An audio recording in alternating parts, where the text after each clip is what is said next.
Oh shit, you're going. And we are live. Welcome to NBA Live Before Lock. It's Wednesday, June 7th. Game 3 of the NBA Finals. It's the Miami Heat. It's the Denver Nuggets. I am Josh Engleman. I'm joined by Adam Scherer. We're brought to you by Sleeper. Lots to talk about over this next hour, but the only thing that matters right now is for you guys to hit that like button, subscribe to the channel, hit the notification bell so you know when everything goes live. Follow us both on Twitter. Our handles are below our bodies. Adam, what's up? Hey, man, how's it going? Looking forward to Game 3. Yeah, I bet you are. All the Tyler Hero shares. Yeah, just for everybody to hear this, just in case you're not paying attention, Tyler Hero not playing today. That is news to my co-host, which is something special at 7:30. We both got our baseball lineups in. I don't have anything to add there. So my first thought to you is this. Any Zion thoughts? No, I didn't really follow it. Oh, you should. You should. You're gonna want to see some of the tweets. I did see some of the tweets. You did? Did you see the real good one? Spitting in her mouth? Yeah. Yeah, I saw that one. Yeah, it seems like it. Good for him, I guess. Not great for him. It all sounds pretty bad for him. Well, I mean, it sounds bad in that, like, you know, those are outcomes that I don't think that he was like really looking for, but seems like he's living a good life. I mean, up until today. Yeah. It's just it's not great given where he's been that this is coming out the way that it does. Be jealous. What? Are you jealous?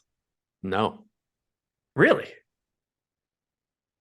It sounds like it sounds like the last thing I would want to have happen. You wouldn't trade places with Zion? That is not what you asked me. That's what I'm asking you. Would you trade places with Zion? Not because he got some chick knocked up. I would change today. What? Would you trade places with him today? Yes, but I would be less inclined to do so than I was yesterday. Fair. It's fair. I don't think I would. Trade places with him? Yeah. Okay. I don't think my life gets that much better by all of like the good shit of Zion's life. And I think it definitely gets like instrumentally worse by being him. I think you're insane.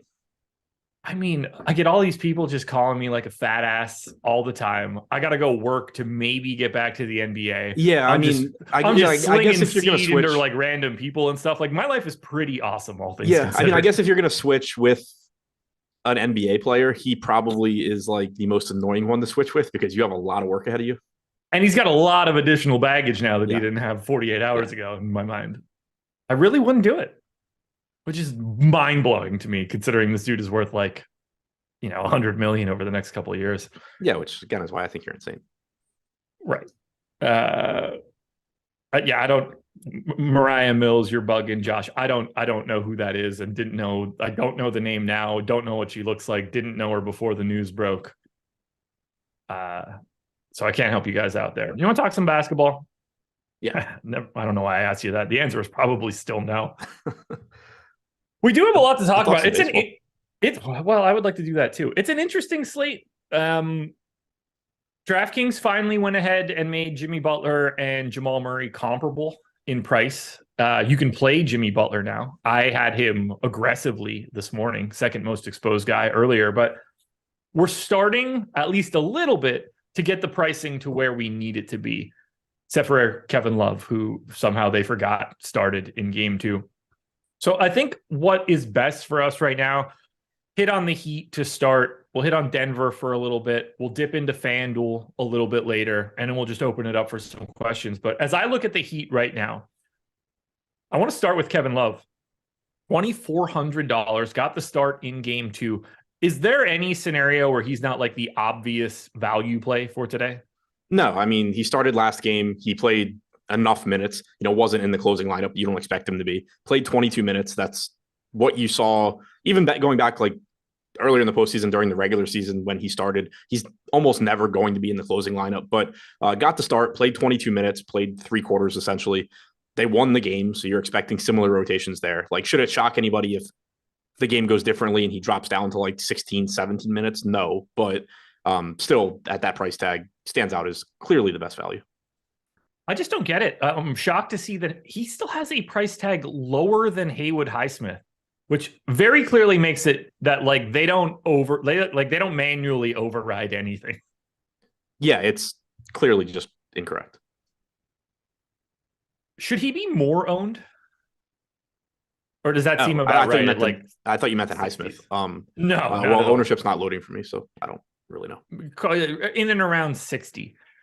Like that probably there's no one around him that seems comparable. Yeah, I think it seems about right to me. He's showing up around 50% of the time in utility in my crunch that, again, not the lineups I'm playing, but just the crunch I have running. He's showing up around 50% at utility, around 8% at captain. So 60% seems like it's about right. That's fair. If you were going to play a value play from the Miami Heat that wasn't Kevin Love, or maybe in addition to Kevin Love, is that Zeller? So other than Love, as far as the cheap guys go, I mean, so I assume we're not including like Vincent, Strus, Lowry. No, I mean, Vincent at 5,600, hard to call that a value at this point. Right. Sort of same for Strus and Lowry. I guess in theory you can call Robinson that. Yeah, I'll just say Zeller is easier than Robinson. Yeah, Robinson's showing up slightly ahead of Zeller for me, but it's one of those two. Okay. Do you think I know this is sort of like a weird out of context play. Is Zeller plus Love just too much given up? Like, are you willing to go to those two guys together? I don't love it just because there are some solid mid-range plays and there's not a ton that you need to pay up for outside of obviously Jokic. So I don't really love that combo. How do you see the Zeller play today? What do you mean? How do I see it? Well, like, there's obviously always a possibility where they don't want to play Cody Zeller any longer and go to us, a small five that's out there. I don't think if Love is starting, I have a hard time believing that they're going to go to Love at the 5 as the backup for 9 minutes, which is weird to me because that's what I would want to do in this scenario. Yeah, I kind of thought does Zeller feel safe to you? I had kind of thought they might stagger him and Bam last game, but they didn't. Does he feel safe? No, because at best you're expecting him to play like 8 minutes, and obviously, like it doesn't even have to be that they replace him as the backup center. If Bam just plays 44, 45 minutes, then you're still screwed kind of on Zeller. At this point, I don't really know what to do other than assume he's getting the backup center minutes. That's all we've seen. We haven't, and they're coming off of a win. Again, like if they were down 2-0, I think it's more likely that you see wholesale rotation changes, but coming off of a win, it does make it less likely that they make a big change like that. Okay. Do you like him today? I know that's kind of like a weird question, but we've got Zeller in right now 23% owned at the flat minimum. Like, I don't want to loop these guys in too much yet, but context is important. Okay. Christian Braun is 12% owned. He's 1,200. Jeff Green is 12% owned. He's 1,800. Is Zeller a better play than both of those guys or either of those two guys? I like the other two more given the ownership. So do I. So that makes it, that's sort of where I was leading this, where like, I understand why you go to Zeller, given the price for Jokic at this point, given the fact that Butler's price is massive, that Jamal Murray's price is massive, that Bam isn't necessarily a massive price tag, but like clearly functional at that price tag. Should we be trying to fade Zeller in this spot for different pay down options? I mean, I think given the ownership, it makes sense. Like, I'm not saying that Zeller's not a good value. He is at minimum salary, but you're probably getting twice as many minutes from Jeff Green, twice as many minutes from Christian Braun. They're not that much more expensive. $200 more on DraftKings for Braun, $800 for Green. So at like 2/3 the ownership, I think that they both look better. Yeah. Okay. We're on the same page there. I'm getting a lot more Braun. Well, I mean, I'm basically getting 28% of Braun and 28% of Green and 8% of Zeller. So I'm flipping all of that. So I guess we're on the same page there. Do you have anything else that you would want to touch on from the value plays here for Miami? Like, do you have any path to getting to Haywood Highsmith? Highsmith, I guess, was going to be the other one I mentioned just because he's probably going to step on the floor, but he's also at a different price point. He's up at 2,800. He's more comparable in terms of salary to Kevin Love. And I don't think that they're comparable in terms of playing time. So that's a tough one. It's more likely, if I'm trying to get away from Zeller, that I go to Brown or Green than that I go to Highsmith. I guess what's the path to Highsmith playing enough minutes to matter at that price tag? Like he takes minutes from Robinson. Yeah, it's either Robinson in that scenario or injury. Right. Or Zeller doesn't play. Yeah. Or I think it can come from Vincent, where you basically only get 48 minutes from the point guard spot, and then you're going to more length at the wing. Where you get like 28-20 Vincent and Lowry instead of getting like a 56 total minutes or something out of those guys. I find him to be the most difficult pay down option to get to today. Yeah, out of the guys that we at least expect to play. Right. Yeah, no, I'm with you. And again, this is a spot where I'd feel a little bit differently about it. I'd be a little bit more tempted to roll the dice on somebody like Highsmith if Miami were down 2-0. But it's just like I don't expect major adjustments right out of the gate for Miami. That would be pretty unusual. Maybe if they just get torched in the first half, you get a different rotation in the second half. Zeller doesn't play, Highsmith plays more. Certainly possible. But, if they were down 2-0, I'd be more inclined to say like, okay, well, what if they just, burn everything and do something totally different here? But that's not the case. Let's take it all the way to the top then. $12K for Jimmy Butler.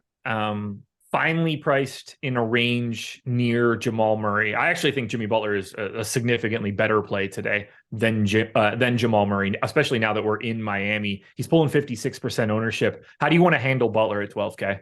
Yeah, I mean, obviously easier to get to today than he had been. He's showing up around 40% of the time at utility for me, around 14% at captain. So he's showing up, again, not in the lineups I'm playing, but in everything I'm building right now. He's showing up as the third most used captain. He's showing up as the fourth most used utility player. So certainly looks a lot better here than on previous slates. Much happier to get to him here. The minutes are going to be there. That he's going to have the ball in his hands. That they would like him to play a big role. It's just that he should be priced a lot closer to Jamal Murray than Nikola Jokic. He is currently my second most exposed player behind Nikola Jokic right now. And that would have been crazy to me for certainly the first game and even into the second game. Now, I don't think that it's all that crazy. There's enough value out there. Like Kevin Love really changes the way that lineup construction can work because of his price tag. And then whatever you want to do with insert Zeller, Green, Christian Brown, Haywood Highsmith to a degree. Like there's enough value out there now that I think it's really easy to get to Jimmy Butler. Do you prefer Butler to Murray? I don't want to get to the Denver side first, but I'm getting slightly more right now. Okay. Ownership agnostic, I should say. Sure. So we have very similar ownership. So I do expect, and I'll have a better answer for that, by the end of the show, hopefully, assuming I get lineups in. But I expect the way things are looking for me right now, I probably get to a little bit more Butler. Okay. Do you have anything really interesting to say about Bam? I find him to be like the easiest guy to speak about other than Jokic on this slate. I appreciate that you would suggest I ever have anything interesting to say. But no, not really. I think Bam is sort of just, you know what it is. Like he's going to play 40 plus minutes, barring foul trouble. He's reasonably priced. He looks like one of the best plays on the slate. He's showing up third most for me at utility behind Jokic and Love. He's showing up second most for me at captain behind Jokic. Just a good play. You're not, he obviously has his limitations from a fantasy standpoint, but still scores enough, rebounds enough, can give you defensive stats, plays huge minutes, and the price tag is certainly reasonable at 9K. So there's nothing really interesting. It's just, he is what he is, and it's a very good play. Yeah, like other than Jokic, I think Bam is, and sort of Love, I guess. Talking about Bam is like, okay, well, for some strange reason, he's still at 9K, even though he's a fantasy point per minute guy. Like he's just, you got to play him in like 2/3 of lineups. I would be surprised if anybody is like really aggressive with fades to Bams or to Bam. Like he seems like a really weird guy to just have like 20% of, given his price tag. Yeah, I mean, if you're going that route, like what's you better have a lot of Zeller. Yeah, I mean, yeah, I guess that would make sense. But like if you're not getting to 9K Bam, the thing is there's nothing else in that range. Right. Because Butler is $3,000 more expensive. Murray is $2,400 more expensive. Everybody else is a lot cheaper. Michael Porter Jr. is the next closest guy at $7,400. So you're going to just get ownership funneled to Bam, and deservedly so. It's not like he's showing up in lineups because there's, nothing better. It's that, he's so much better than most of the guys priced below him. And he's not nearly as good as the guys priced ahead of him, but they're much more expensive. Lowry, Strus, Robinson, Vincent, Martin.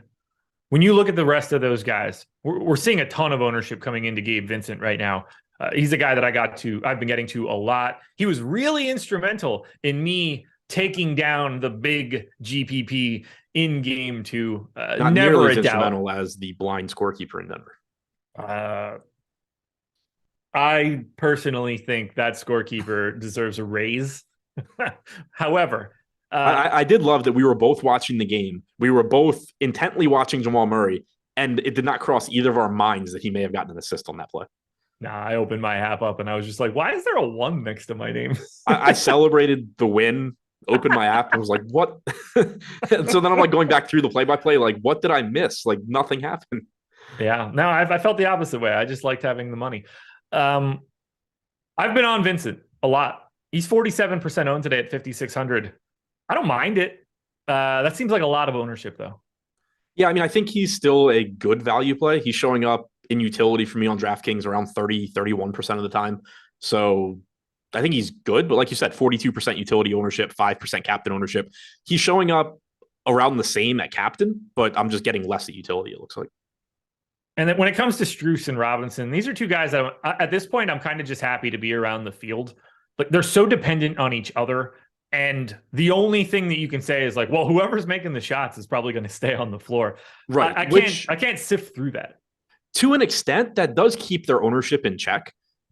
Not that they're low owned. I mean, 28% utility ownership coming into Strus, 16% coming into Robinson. But if you knew that Max Strus was going to play 30-something minutes, even if he's knocking down a bunch of shots, he would just be 40+% owned.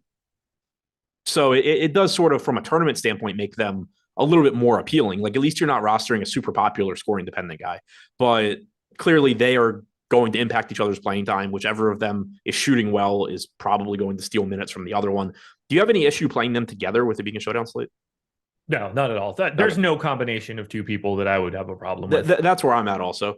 I think that they are probably as close as it comes. Because, like, you talk about Bam and Zeller. Zeller is 1K, so you don't have a lot of stuff around there. Robinson and Strus at least have somewhat real prices. So if you were going to set any sort of rules like that, I think this is about as good a pairing as you would get to, but I'm still not doing it. No, barring injury, they're never going to be on the floor together. Right. Like, that's just, or like just those random, 2-3 minute rotations. Oh, they're the only way that it's happening is if they're getting crushed and they're like, okay, we got to shoot 33s in the next half. I want to touch on the guy that I find as the most interesting play today for the large field contest. Caleb Martin, 6,600. He's moved to the bench now behind Kevin Love. He was sick in game 2. We've got him projected for 3.5% ownership. This is a guy that could conceivably play 30 minutes today. He could just play the entire fourth. He can play from the time Kevin Love comes off the floor in the third quarter until the end of the game. Is he getting like misrepresented today? Because I don't want to say that I want to get a lot of him because he doesn't look like that on paper. But this is the way to get a lineup that's not duped. Yeah, I'm with you. I was thinking the same thing looking at it because I don't know that I'm going to get a lot of him. It is tough when, I mean, the guy is more expensive than Aaron Gordon. He's more expensive than Brown, Strus, Lowry, Vincent, KCP. I mean, it's really, really tough to get to Martin, even considering, like you said, that there is a path to him playing more minutes. But at the same time, this is like the only real piece that isn't getting any ownership. We have him projected for 3.5% ownership. I think he should be about 8% owned. So I think that he's going under owned. I still think he's a very low probability play, but I think that, it should be like 8% instead of 3.5. He's just got such an easy path to like a full 30-minute game. Like I assume they're pumping the brakes on him and that the Caleb Martin that we saw in the Boston series has been, like shuttered, so to speak. He's not that many games removed from just like making every single mid-range shot that he takes. Right. The price is the problem, but like, to me, that's the benefit of not, if you've got a Caleb Martin lineup, you're probably not going to be duped like 85 times if you win. And it wins. Right. Yeah, and somebody in chat said they think the 3.5. They don't totally trust the 3.5%. I get it too. Like I wouldn't be surprised if he's 7 or 8. But the point remains, every viable piece on this slate is pulling at least 15% ownership basically. Yeah, and then there's Caleb Martin. I don't know what the exact number will be, but I'm pretty confident $6,600 Caleb Martin will be the lowest owned rotation guy on this slate. Agreed. Yeah, I want to get there. I think it's a worthwhile endeavor as a low potential outcome. Gabe Vincent's my biggest fade. I don't have much else to say here. Is there anything else you want to say from Miami? No. Perfect. Well, schedule for the rest of the day.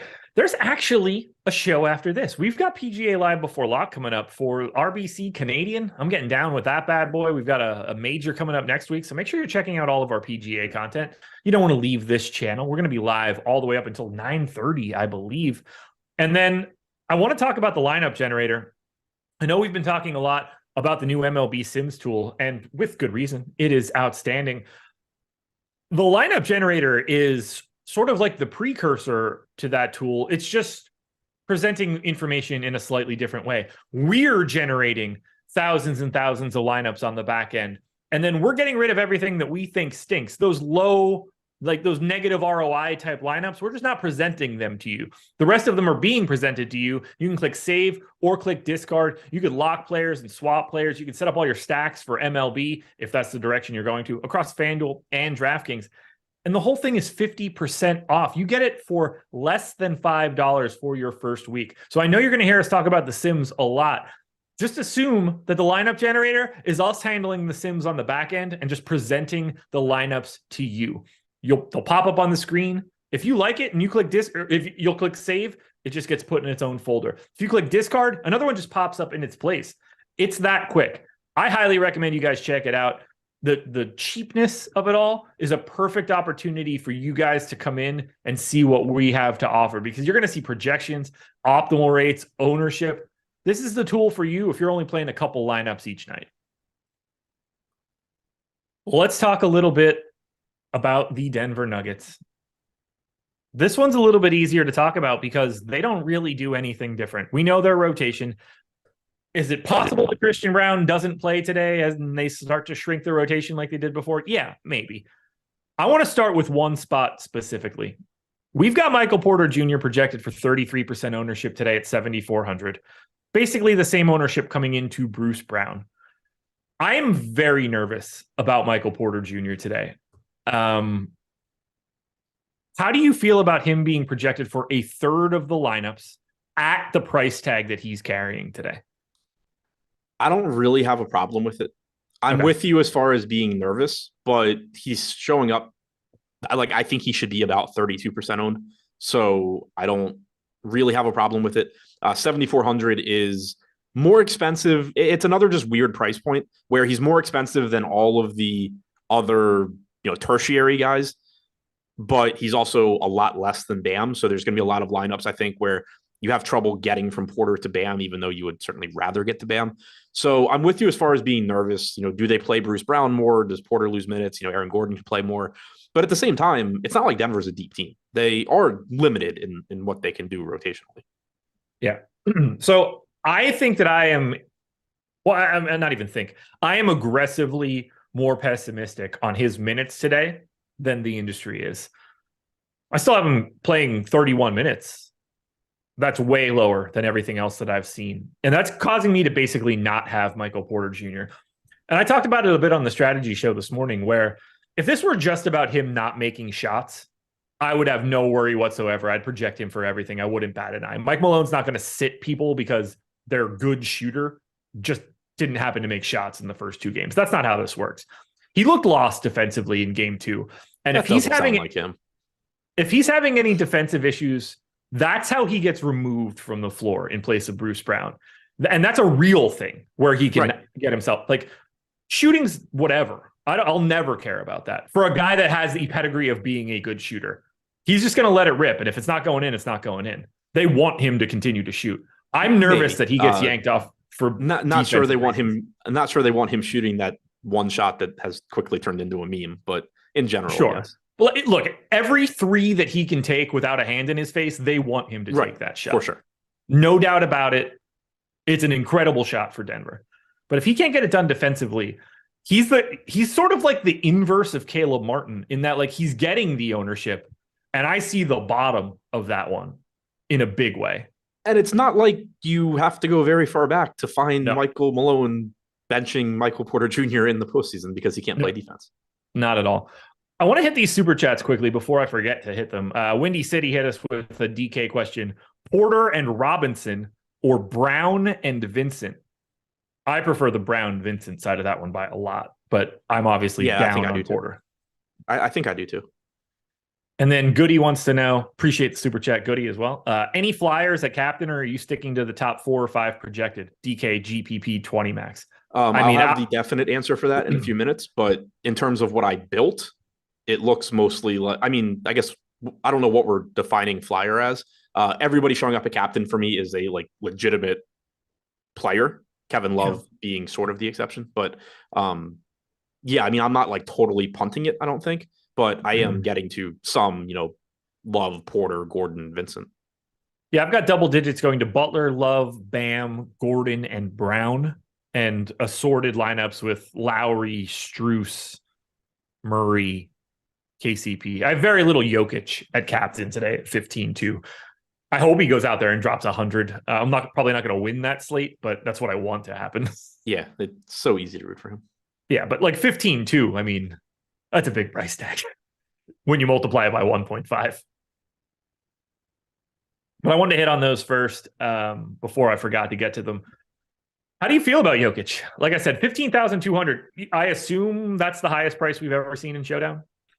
I don't know the answer to that. I do obviously still want to get to him as much as I can. He's still showing up as the optimal captain for me 22.5% of the time. So even at that price tag, he's showing up a lot. He is getting 30.5% ownership at captain though. So that makes me think that I might be on the same page as you, where I'm playing him more at utility than captain. I have him going under-owned at utility, under-owned at utility, over-owned at captain. So I do think it's kind of likely that I go that route. The other thing is that you do get more flexibility in avoiding dupes, most likely, if you get away from Jokic at captain, because he is so expensive. It's going to force you into a pretty specific roster construction. And it's not like you have a lot of different guys you can choose from at the bottom, unless you're willing to just, risk a 0 instead of Cody Zeller and hope that like Yurtseven plays garbage time and outscores him or something like that. Unless you're doing weird shit like that, it's going to point you or push you in a direction where I think it's a lot more difficult not to get duped a lot than if you're going with these mid-range guys, because that just allows you a lot more flexibility where,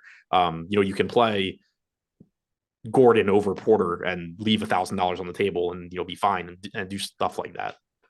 Yeah. We have him projected for 47% at utility. I have 86%. I'm basically just getting all of my Jokic at utility. So, and that's one where if he smashes, I'm cool with like not having the best day, because I just want Denver to be awesome and I want him to be awesome. And if today's the day that I don't have the 15-2 Jokic at captain, I'm willing to live with it. Normal starting lineups for both teams, by the way. Love maintaining his spot in the starting rotation. Porter maintaining his spot. For now, yeah. Yeah. How do you want to handle Jamal Murray now? 11-4. $600 behind Jimmy Butler, projected for 42% ownership. I'm actually light on Murray for the first time in a while. I'd make the case that he's overpriced now, finally, or at least like where it should be. Yeah, I like him because the ceiling obviously is high, but pulling 34% utility ownership, 9% captain ownership, I'm right around there in terms of captain ownership, 32% utility. I think he should be about 32% owned in the utility spot. So I'm not too far off the field on him. I think he's pretty much just owned correctly. I think it's wild to see how much he's priced higher than Bam Adebayo, because I don't think that those two guys are all that different. I think they are in terms of ceiling. Sort of. I get where you're going with that, but at the same time, we're talking about like $2,000+ now as two guys that are basically fantasy point per minute guys playing basically the same amount of playing time too. Right. Yeah. No, I'm not saying that they're total. Like, I don't think they're very different. I just think that Murray has that 60+ fantasy point game in his bag a lot more than Bam does. Isn't that more of a question about whether or not you should be rostering these guys at captain then? Sort of. It's still, Murray also, I think, has more 50+ games, more 45+ games. Like, he's just going to have the ball in his hands more. He's going to, be turned free to score more. Like Bam's, offensive game, not that it's bad, but obviously it's limited in the scoring department. So like, I still think Murray is the higher upside, just sort of better play. If Murray were the same price as Bam, ownership aside, you're just jamming Murray, I think.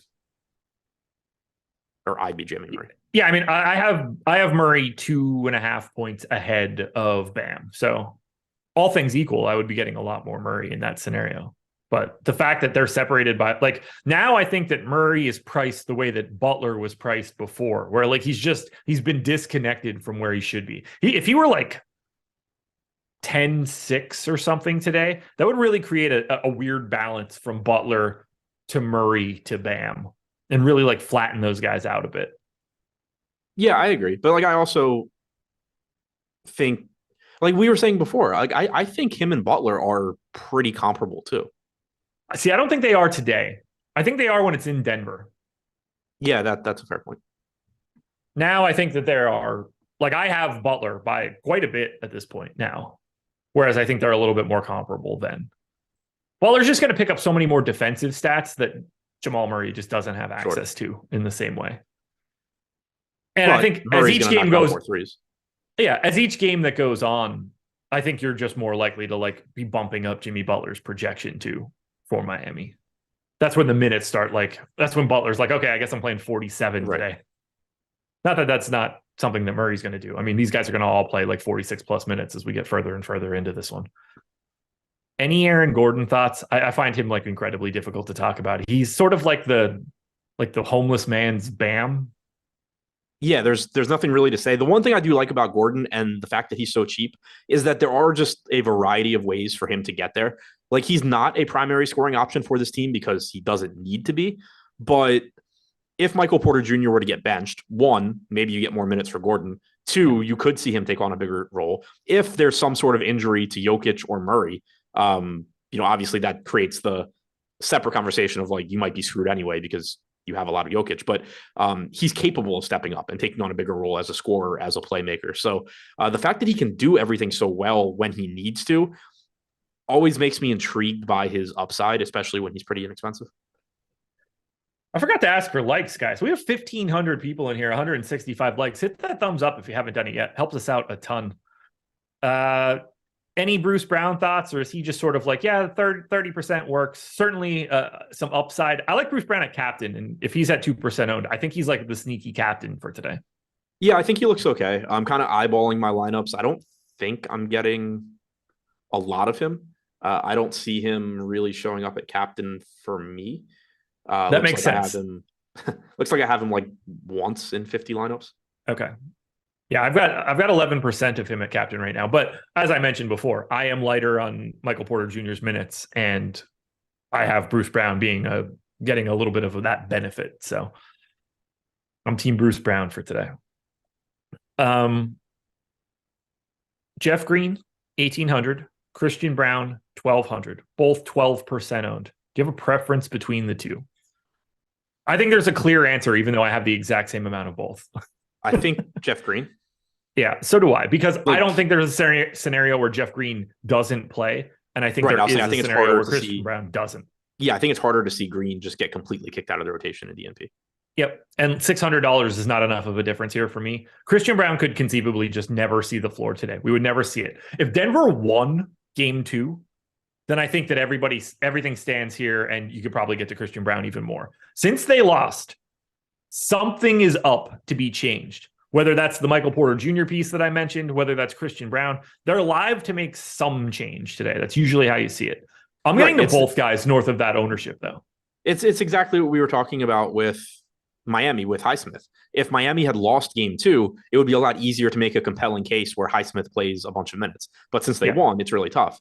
I still think it's more likely than not that Christian Brown is in the rotation, but there is a real chance that Denver does something different, and Brown is obviously of the rotation guys, he's the last one in the rotation.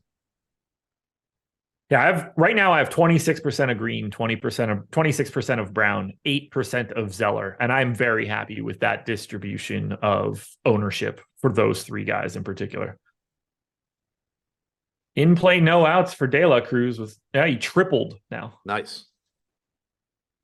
Jesus. I mean, I'm pretty sure I'm dead. The Dodgers just keep scoring. They have 6 runs.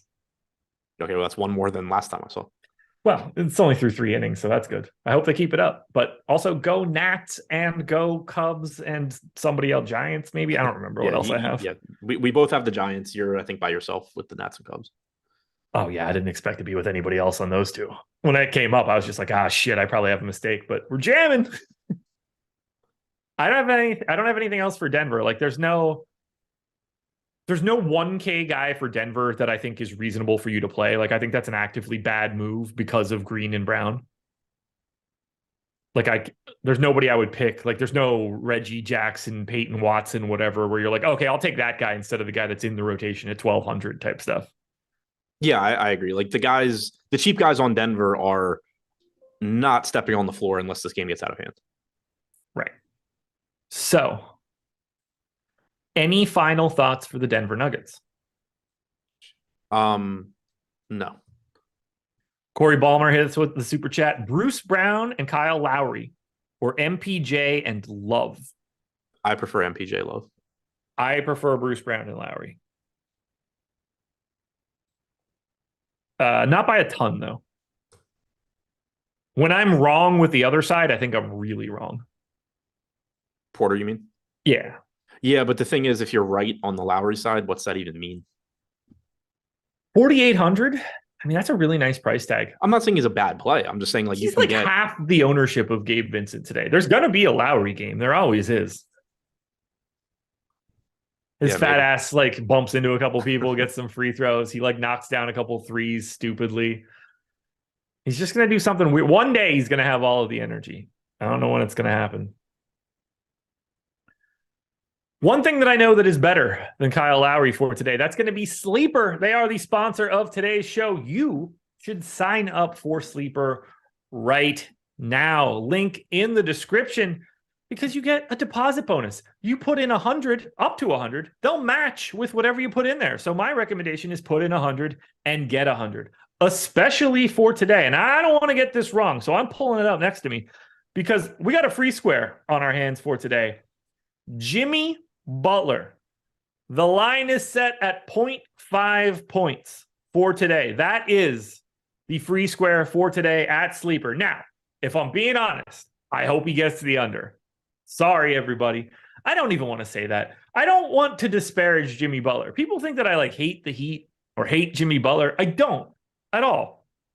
It just so happens that they continue to be underdogs and win. And that's just not what I've been projecting to happen for all of these games. I think Butler's awesome. I appreciate his work ethic. It's really fun to see. I don't mind the Heat. I really like Spoelstra. I've just been put on the opposite side, and I really like Nikola Jokic, so there's nothing I can do. I like Nikola Jokic as much as you guys should like Sleeper because of what the most interesting thing that they have here, dynamic payouts. On some of the other pick'em sites, you just see the line, and it's essentially 50-50 on either side. So that also kind of limits you to the type of things that you can offer. Not so much at Sleeper. It's different here because each side has its own multiplier, and that allows you to be able to get to anything. That opens things up big time. So if you're into these pick'em sites, and you should be, it's a really great mechanism. If you're in a non-legal betting state like I am right now, these are the sites that I rely on. My recommendation is to sign up for Sleeper, given this deposit bonus and the fact that you've got the Jimmy Butler free square out there for you tonight. We've got tools that can help you out at Sleeper, behind our paywall, at Stochastic, or Odd Shopper, whichever one you want to look at. I think you guys should check it all out. And if you do, it's the link in the description. Want to touch on FanDuel for a second? Yeah, I also just got my DraftKings lineups made, so have a little bit better idea where I'm getting to. Fantasy Cruncher's not showing me my captain exposures, so still don't really have that. Can you do it at the top of the screen? What? So like where all the players and stuff are listed at the beginning, at the top where the filters are, can you filter that by captain and see it? I don't even understand what you're asking. Okay. You know how you run a crunch, all the lineups are at the bottom, but all the data is at the top? Yeah. At the top, there are still filters across the top of the screen that break down each position, including one of them being captain. Yeah, if you but click it's showing, that, does it still show your used column for captain? It's showing how much I used them when I built lineups. It's not showing how much I used them in the lineups I'm playing. Oh, well, add the CSV back in. I did, but it doesn't. God, no wonder you're awful at this. Okay, well, Adam has no idea who he has at anything, so that's not going to help us at all. So we're going to talk about FanDuel. I can set a bullshit rule in late swap and it'll tell me. Yeah, go for it, man. That's the point of this shit. I don't care about it in 15 minutes. Well, like, all right, so what group's going to work? What now? Like, I'm trying to think of a rule that it's not going to give me a lineup. Just set the salary for $100 more than the minimum. Set the salary cap for minimum 50,100. Yeah, I thought it would just tell me it can't do that. I didn't think it would. Nope, it'll just put all the lineups down there without making any changes. Nope, you're wrong. It says no lineup can be generated. No, I'm 100% late swap. Yeah. No, it works perfectly like that. Okay, min salary 50,100. I'm going to do it right now. Late swap optimizer, swap optimize. No lineup can be generated. Late swap optimizer. So I'm pulling up DK Showdown right now. I'm going to do late swap optimizer. I'm going to upload my CSV. Now, for the record, this is not the way that you need to do this. You can just upload CSVs now, which apparently you don't know. Yeah, I don't. Okay, so let's make this easier. Restore crunches. You see the button? Yeah, I know where restore crunches is. Import external crunches. Didn't know upload. That was there. I know you didn't. Yeah, that would have been like the way easier thing to just tell me from the beginning. Well, I just assume you knew the tool you've been using for 4 years. I have no use for that other than this one time. Oh, this one time. 40% Kevin Love at captain. Ooh, okay. 12% Love, 12% Butler, 12% Murray, 8% Gordon, 8% Vincent, 6 Porter, 4 Jokic, 4 Bam, 1 Strus, 1 Brown, 1 Robinson. Okay. Remember, Barry said Adam had a couple drinky poo. That was Josh. Yeah. Well, we got it going now. We're good to go. Are you fading anybody aggressively in the aggregate, or way over on anybody that you immediately notice? I mean, I have tons of Bam, tons of Jokic, like 86 and 80%, mostly utility. Okay. 6-6 Dodgers Reds now. Ugh. Yeah, I saw the Reds I had 4 and somebody just said Stevenson over. Yeah. All right, let's take a look at FanDuel. So obviously, this is a very different mechanism. There is no multiplier to salary for some of these guys. Nikola Jokic is 18.5. He's the odds-on favorite to be the optimal MVP. 56% ownership right now. If you're not playing Nikola Jokic at MVP, you either think he's second or you're not playing him at all, correct? There's no mechanism for you to go to pro or utility spot for Jokic. I mean, the only way, if you play him at pro, I think you have to have Murray and Butler in MVP and star. I think so too. Well, I guess Bam could be one of those. Some combination of those two of those three. It's so hard for me to see Bam beating Jokic. So, like, not that it's easy to see Butler or Murray beating him, but like, yeah, I know what you mean. Yeah. But yeah, Bam would be the fourth one. I don't think you can have anybody other than Butler, Murray, Bam in MVP and star if Jokic is in pro. And if Jokic is somehow in utility, I think it has to be all 3 of those guys in some order ahead of him. Okay. If you were going to be, let's see, if we work our way through this, because I don't think there's a lot to say for MVP. Who's interested? Go ahead. Hit me with whatever you're going with. I was kind of just thinking, like, if you're not playing Jokic at MVP, so Butler's getting 22%, Murray's getting 12%. I kind of like Murray more than Butler in that case. Hit me with that again.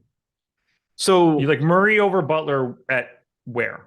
At MVP, because agreed. So if you're not playing Jokic there, and you're assuming this game is still a competitive game,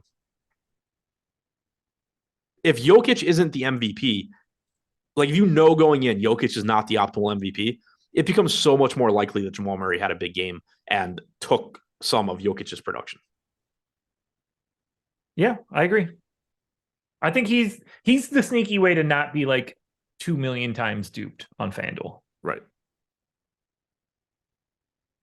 What do you like at the pro? Because I find that to be the most interesting spot. We have Aaron Gordon projected for the most ownership. Michael Porter Jr. is second. Who do you see in this list that could be like the third best scorer for today that isn't really getting that sort of run? That isn't popular at pro. Like obviously Jokic isn't popular there, but that's obviously not that's not where we're going with this. Like Kyle Lowry, 2.5% is sneaky to me. I mean, I'm kind of surprised that Bam is as low as he is, but I guess it's probably just tough to get like Jokic plus Butler plus Bam. Yeah, I mean, once you see like Murray's not there either. Once you are allocating 33.5 to those first two spots, you get in a little bit of trouble. I mean, you said Lowry? Yeah, I can see that one. I was kind of thinking KCP just because he's likely to play so many minutes. Yeah, I like that too. They're both in the same realm where, like, if it's going well for them, it's not crazy to think that they're the third best scorer. Someone's going to fall into just like making shots correctly. It's hard to talk about FanDuel. Like, there's no context for it. There's no strategy to it. You're just like, who do you think are the 5 best scorers? Those are probably the 5 guys you need. Right. So I don't feel like I'm missing anything when we don't talk about him. I'm with you here. KCP is under owned for 7,500. Right. And I mean, the scoring's not great for him since it doesn't reward threes, but you do get more for steals. So that's nice. Yeah. Yeah. He's just like, I had him quite a bit higher as a utility play. If you're playing so much Jokic and Butler, I'm surprised KCP doesn't pull more ownership. Right. Agreed. Because like he's playing, I'd be very surprised if his minutes became very low other than injury or foul trouble, obviously. I don't have anything else here to add for FanDuel. I wish that I did. Sorry, FanDuel people. Yeah, neither do I. It's always like I know that there is more strategy to it, but it like then it's then we can really talk about. But like it's just not easy to talk about because it's so straightforward. All right, chat. We're up to 240 likes. We got 1,400 people in the house. Hit that like button one last time if you can. That will help us out quite a bit. Let's just take in some questions. We've got about 9 minutes to go until we get to lock. If you've got a question, drop it into chat. Let's break this bad boy down. I just switched my lineups up on DraftKings, by the way. So exposure. Okay. Would you like me to explain to you how to get those exposures? I already got it. Great. Quick learner. 34% Bam captain, 26 Jokic, 24 Love, 8 Butler, 4 Gordon, 2 Porter, 2 Strus. Bobby B's hit us with the super chat. Bam and Duncan or MPJ and Gordon, DK utility. Bam and Duncan or MPJ and Gordon? That scares the hell out of me. Both of them. Yeah, I think I lean the Bam side. I mean, the MPJ Gordon side just feels like it has such a higher floor. But also, because Duncan Robinson could just be death today. Bam could also just outscore both of them combined. Yep, he really could. That to me, like that 2v2 to me just sort of feels like when you're playing like season-long fantasy football and you just like never want to be the one you never want to be the one trading the best player in the trade.